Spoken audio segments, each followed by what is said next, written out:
pacientes jóvenes y cuáles son los factores o determinantes, como bien dice el doctor Lafontaine, que inciden para que se dé en personas jóvenes, en caso de que se dé, para así tomar medidas preventivas y entonces ya que atención primaria haga su trabajo con relación a la prevención de esa enfermedad. ¿Qué puede hacer un joven cuando ve un familiar con esto y si puede darle a él?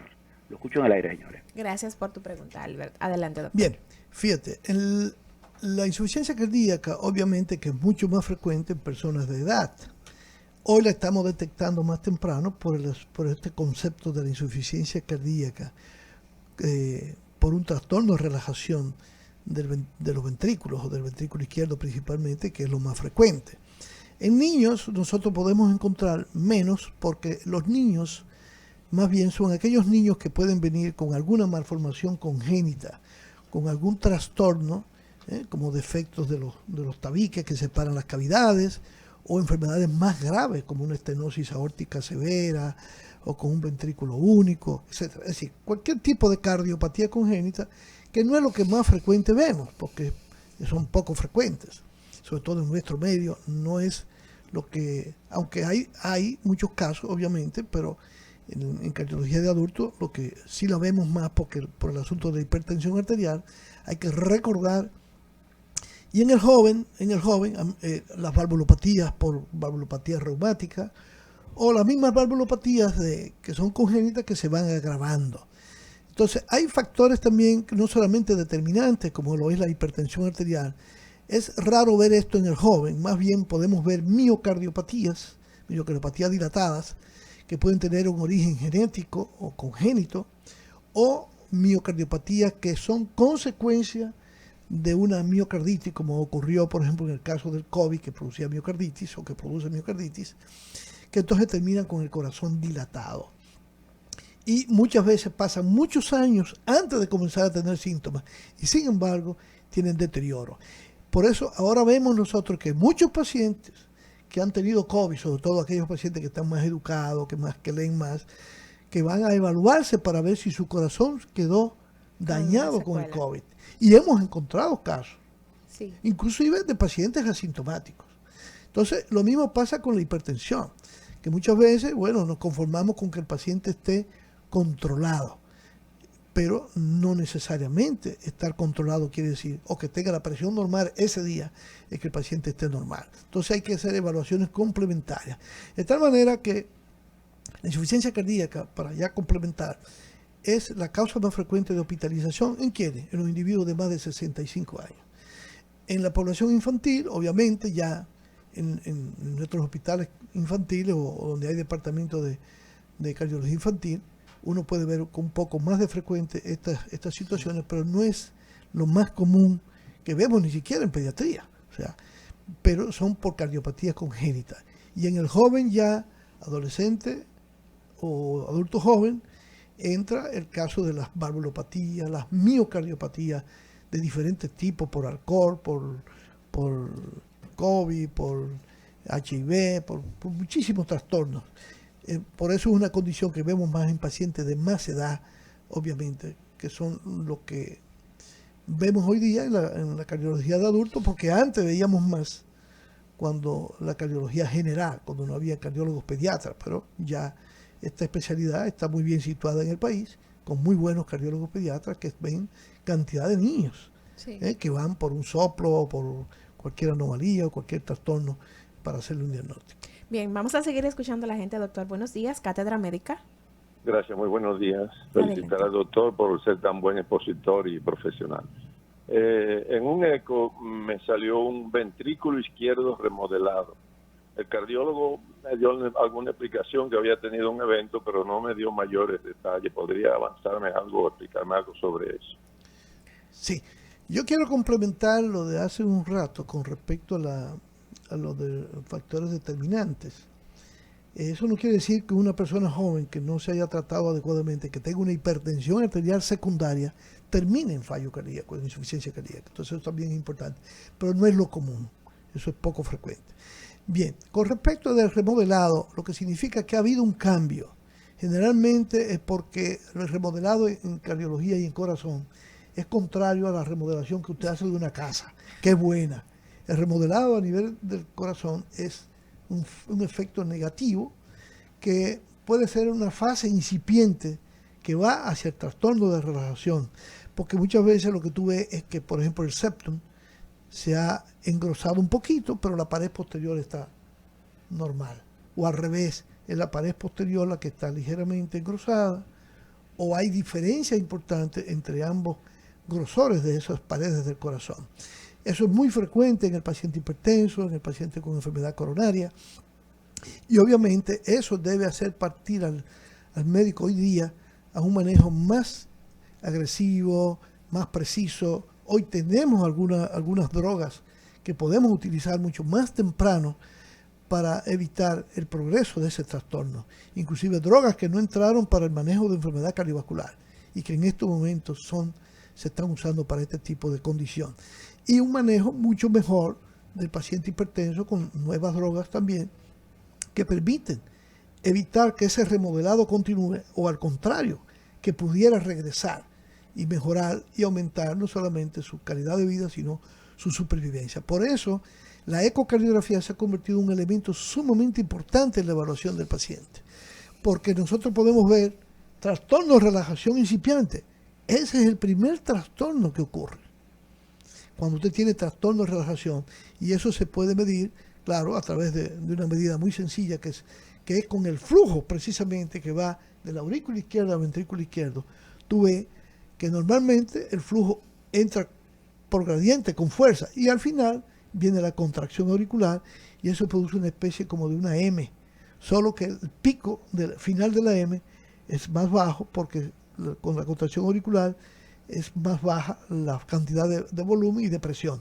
Por eso cuando el ventrículo impide la entrada de la sangre, la aurícula tiene que dar una contracción fuerte que los clínicos antes definieron como patada auricular, y eso es lo que se refleja como cuarto ruido. Ese es el primer hallazgo que ya nos dice a nosotros que esa hipertensión está evolucionando, que ese paciente comienza a tener cambios estructurales en su corazón y que podemos reducirlos o regresarlos. Evitar que llegue ya a un grado 2. Hay otros parámetros, que no viene al caso ahora explicar en la misma ecocardiografía, que se miden para esto, como la presión pulmonar, porque entonces, si la aurícula no puede vaciarse, el volumen comienza a hacer resistencia hacia atrás, se va para atrás. Y entonces la arteria pulmonar comienza a aumentar también su presión para evitar que se llenase de líquido. Y también el volumen de entrada de las venas pulmonares. Así. Hay varios factores que se van a tomar en cuenta. Y ahora hasta, como sucedió en los pacientes que tienen cáncer, que son tratados, que a veces la droga también les daña el músculo cardíaco, hay otras modalidades para nosotros establecer tempranamente qué trastorno está produciendo para poder intervenir y reducir el daño a nivel cardiovascular. 809-682-9850, 809-682-9850 es la línea local, 833-380-0062. O sea, yo puedo concluir entonces que evaluando el corazón, ya una radiografía simple no tiene importancia. Exactamente, es así. La radiografía ya no la tiene. No tiene importancia. La radiografía todavía sigue siendo todavía un elemento importante, porque tú puedes ver un corazón normal y tú tienes congestión pulmonar. Entonces tú puedes sospechar por la morfología de la silueta cardíaca que puede haber hipertrofia. Son conceptos viejos, pero que son muy útiles, porque con eso que tú cuentas en un pueblo, sí, en la mayoría de los pueblos tú no tienes un tomógrafo, sí. ¿Tú me entiendes? Ni tienes un eco, o lo tienes disponible, lo puedes tener, pero no está tan disponible como una radiografía de tórax. Y te da una idea, porque tú puedes ver, evaluar los pulmones de ese paciente, qué puede estar pasando, por qué estoy viendo congestión. Eso es sumamente importante, aparte de la evaluación clínica. Entonces la radiografía de tórax, aunque se ha abandonado un poco, sigue siendo útil. Claro, ya para la evaluación real de un paciente cardiovascular, ya tú no te puedes quedar nada más con una radiografía o un electrocardiograma. Tú debes hacer un ecocardiograma, porque en ese paciente que tú no encuentras nada, no estoy diciendo que es en todos, pero en ese paciente que tú no encuentras nada, tú puedes tener sorpresas el día que haga un eco. Tú puedes tener un tumor pequeño que esté creciendo ahí. Tú puedes intentar encontrar trastornos de la contractilidad que tú te sorprendes, pero el paciente, yo no le veo más nada porque tiene esto. Entonces, hay pacientes que vienen a veces por palpitaciones, porque se están cansando y ya tienen daño. ¿Por qué? Porque tuvieron una miocarditis. y comienzan a tener síntomas 7, 8 años después. Doctor, tenemos varias preguntas aquí en nuestro chat en el canal en YouTube Rumba FM. Por allí está Daris Alexander, quien es un oyente fiel de este programa, y su pregunta es, él quiere saber por qué de vez en cuando el corazón le late más rápido y él siente que le late en conjunto con el estómago. Bien, bueno, el corazón puede latir rápido por muchas razones. ¿Se siente el latido normalmente? Normalmente no. No. Normalmente Vamos a tú comenzar no- por ahí, Dari. Sí, Normalmente sí. no sentimos... Precisamente cuando hablamos de palpitaciones, porque la persona tiene conciencia, sí, tiene sensación de palpitaciones, de que siente los latidos. Claro, eso puede ser de diferentes situaciones, que puede ser una condición normal o puede haber algo que puede ser no normal. Usted le puede aumentar la frecuencia cardíaca y sentir los latidos si usted es muy emotivo, si usted es muy hiperreactivo, por ejemplo, cuando está estresado, comienza a sentir los latidos. Si toma algunas bebidas, ¿verdad?, que son estimulantes, por ejemplo, hay vinos o hay personas que el corazón se les acelera con el toma de vino o con el alcohol. Y por supuesto, siempre hay que pensar si está tomando algún medicamento, sobre medicamentos que son broncodilatadores o que son descongestionantes nasales, que pueden aumentar los latidos cardíacos, o por cualquier otra condición que pudiera tener ese paciente, que hay que evaluarlo. ¿Por qué lo siente en el estómago? Bueno, porque la aorta sale del corazón y la aorta baja por detrás del esófago. O sea, Y entonces, obviamente, baja del pecho a la barriga. pecho a la barriga y se divide ya a nivel de las ingles. Por eso la sensación Por de eso que... la sensación de que el corazón le late, que era lo que en nuestros campos llamaban el padrejón. ¿Qué es el padrejón, doctor? El Yo no padrejón, había oído eso. esos latidos del corazón en el estómago. En el estómago. Sí. Que es básicamente la aorta, ¿no? La aorta que late fuerte. Por eso, La inclusive, arteria- en el examen físico del paciente, normalmente uno no debe encontrar una aorta pulsátil. ¿No? No debe encontrar una aorta pulsátil, a menos que sea una persona muy delgada o que esté manejando una frecuencia cardíaca que se esté saliendo del promedio. La aorta no es pulsátil. Si es pulsátil, o está aumentada de tamaño, o hay algo ahí que debemos evaluar. ¿Qué está Claro. pasando? Bien, doctor. Escribe otro oyente por aquí. Su nombre es Santo Montaz. Él dice que tiene 34 años de edad, que en octubre fue al médico y que le tomaron la presión y determinaron que era un paciente hipertenso. Entonces él dice, está tomando blocks de 8, pero inició con blocks de 16 y según la evolución que ha manifestado, su doctora le dice que que se le puede quitar. Él se siente bien, está comiendo bajo en sal y en grasa y quiere saber si puede empeorar o se puede curar su condición con el tiempo. Sí, él es una persona joven, probablemente ya habría que, ¿verdad? Cuando tú evalúas al paciente, tú sabes que son personas que están muy estresadas, que están en sobrepeso, y generalmente ese tipo de pacientes, si tú logras convencerlo de que realmente él puede mejorar su situación, bajando de peso, controlando el estrés, aumentando su tolerancia, que es uno de los grandes problemas que tenemos ahora, que nos hemos vuelto intolerantes frente a cualquier situación negativa. Cuando estamos en la calle, que ahí la gente no se toma la presión.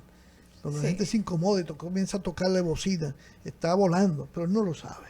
Y por eso yo digo a la gente, tranquilo, porque eso es lo que lleva a un trastorno que después tú dices, yo no soy hipertenso, y lo encuentran hipertenso y no lo quiere creer. Entonces, yo tengo pacientes jóvenes, precisamente, hace 2 días hay un joven que es estudiante, inclusive creo que de odontología y medicina, hipertenso, y yo le dije, mira, te ¿Qué conté edad, la presión más o normal. 23 años. Sí. 23 Entonces, años. Yo dije, para mí es muy difícil, y yo te voy a comenzar a reducir las pastillas. Y ahora él ha bajado de peso, su presión está absolutamente normal. Yo dije, la vamos a suspender y vamos a hacer un mapa dentro de un mes. Y le di explicaciones para que ¿Un después, mapa? ¿Qué es un para mapa? que el monitoreo ambulatorio de presión arterial. Ese es el aparato que se pone en el brazo, En ¿no? el brazo, Por sí. un día. Por un día, 24 horas. Sí. Sí. Y entonces, Tomando la presión. Sí, cada 15 minutos durante el día y cada media hora durante la noche. ¿Qué es lo que pasa? Que a veces hay pacientes que no duermen en la noche, como pasó en estos días. Y él estaba desesperado, porque, bueno, pero si pasó la noche sentado en un sillón, ansioso, ¿qué presión normal va a Es tener? normal, No, es no es normal Entonces, que la presión entonces sea- la interpretación tiene que hacerse de manera diferente, no puede ser tan fría. Entonces este joven Yo le dije, lo calmé, le dije qué bueno que él ha disminuido su nivel de estrés, su alimentación. Entonces, anda con presión absolutamente normal. Vamos a Le ver. suspendí la dosis, que era bastante pequeña.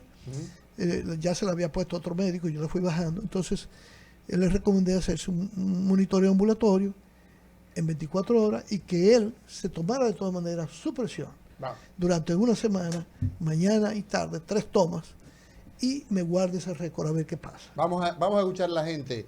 Buenos días, adelante. Bueno, señora, la verdad que escuchar al doctor Ángel es como si fuera que le esté contando a uno una película, es como si fuera que le están haciendo a uno un documental, porque la verdad es que bien explícito en cuanto a su descripción de las cosas. Se me ocurre hacer la siguiente pregunta a propósito de la pregunta que hizo Lafontaine con relación a la placa de tórax. Sucede que un muchacho de unos 18 años, yo tuve acceso a la experiencia, a esta experiencia que le voy a contar, con 18 años pues fue llevado al médico por un dolor en el pecho. Quizás creo que determinaron que era una neuritis intercostal. Bueno, pero el médico procedió a hacerle una placa de tórax.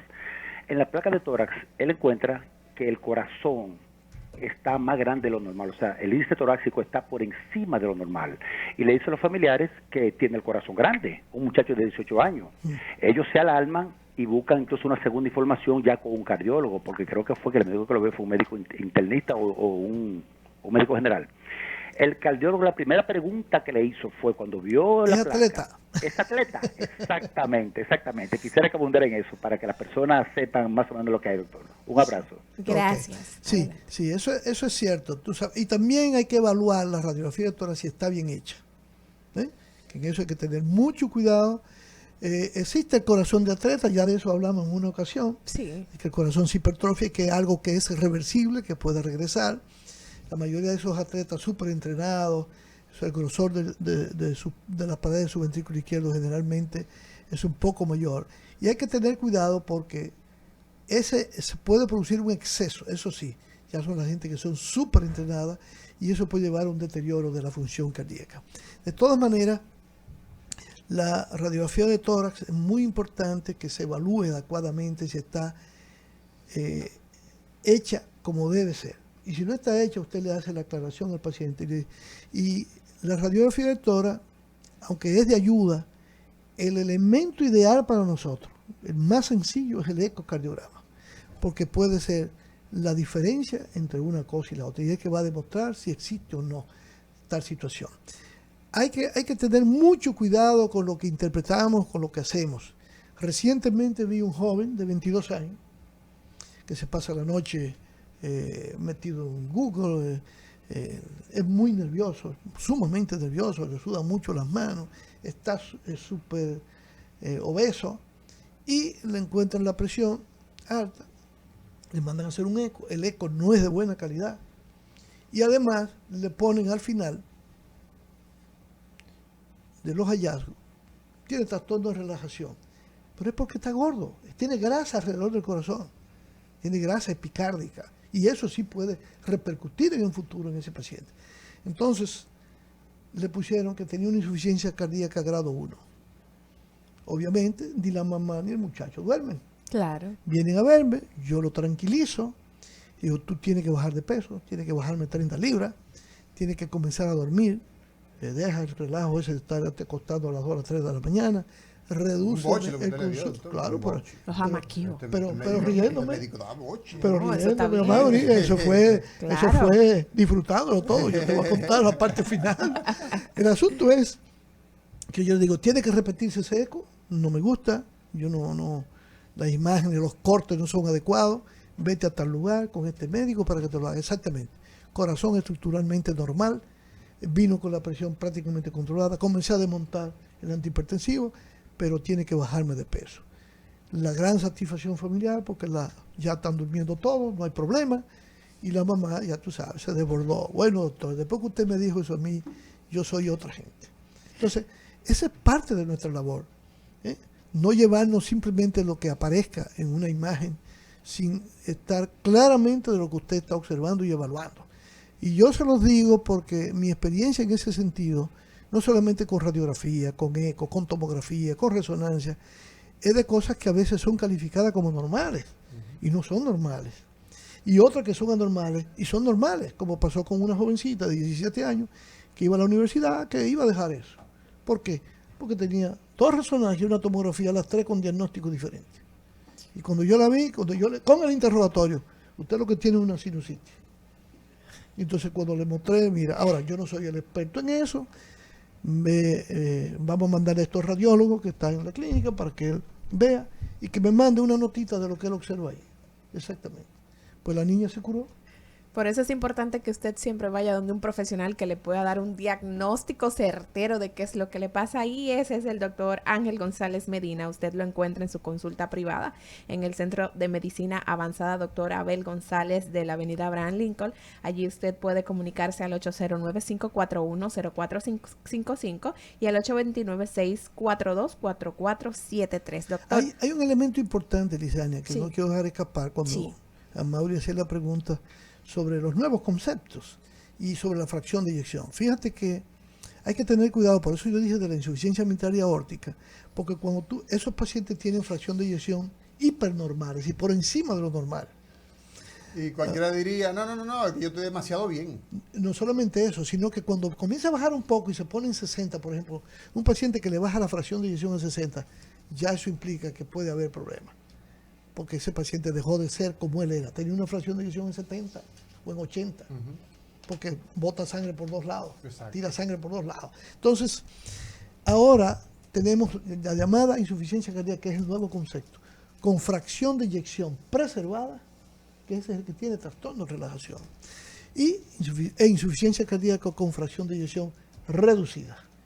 Y claro, si usted tuviera, doctor, escúcheme ya al final del programa, si usted tuviera, digamos, la necesidad de decirle a esos médicos generales, a esos médicos internistas, al médico de familia, que no va a manejar estos casos, porque esto lo debe manejar un cardiólogo, sobre todo cardiólogos experimentados, con estos reportes que llegan de esa ecocardiografía, ¿cuáles serían puntualmente la orientación a ese profesional? bueno, lo adecuado es que hay tanta información. Usted entra a YouTube y busca ecocardiografía. Y usted va a ver no solamente videos, sino explicaciones ahí, donde le habla de las medidas, la imagen, usted va a ver la imagen. Cuando usted ve una imagen que no se parece a lo que usted está viendo, esto no corresponde. Entonces, los cortes, ¿dónde deben ser? Eso tú no se lo pide a un médico general que lo sepa, pero es muy importante que si le llega a eso, sepa referir al paciente. Número 1. Número 2, lo que yo tanto insisto en la parte clínica. En estos días con los muchachos que estamos haciendo en el área de investigación, los auxiliares, ¿qué ha pasado? Que con un cuestionario, muchos pacientes me dicen, mire doctor, el paciente tiene angina. Digo, vamos a ver si es verdad. Y no ha habido todavía el primero con angina.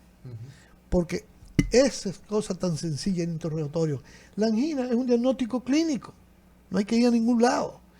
Y simplemente... Es el dolor que se da en el centro del en el centro del pecho o en un lado del pecho, Sí, puede ser. pero es un dolor de tipo opresivo. Opresivo que aparece cuando usted hace un esfuerzo físico, sobre todo, Sí. o un equivalente a ese esfuerzo físico. Puede tener una Puede ser- relación sexual, puede ser en el Una coito. Usted exacto. puede estar haciendo Una relación el amor sexual. y entonces Claro. desencadenarse ese esfuerzo. O de levantar dolor. un objeto pesado. Así es, así ¿eh? es, así es. Y entonces, y que mejora con el reposo, Exacto. en pocos minutos. ¿eh? Y Entonces, que- eso no hay estudio que te pueda decir, No. mira, esto es una angina. Esa es una información que la saca el médico en el interrogatorio. Claro, está la angina típica porque él puede decir, no, a mí lo que me da es un dolor punzante, es dolor con el esfuerzo. Exacto. Entonces usted tiene que demostrar que no es una angina. Entonces, Bueno. por eso le llama angina típica. Bueno, señores, nosotros tenemos cada miércoles la oportunidad de conversar, de hablar, de aprender y de escuchar a este hombre, el doctor Ángel González Medina. Reiteramos, lo encontramos en Abel González de la Lincoln y lo encontramos en Hospitén.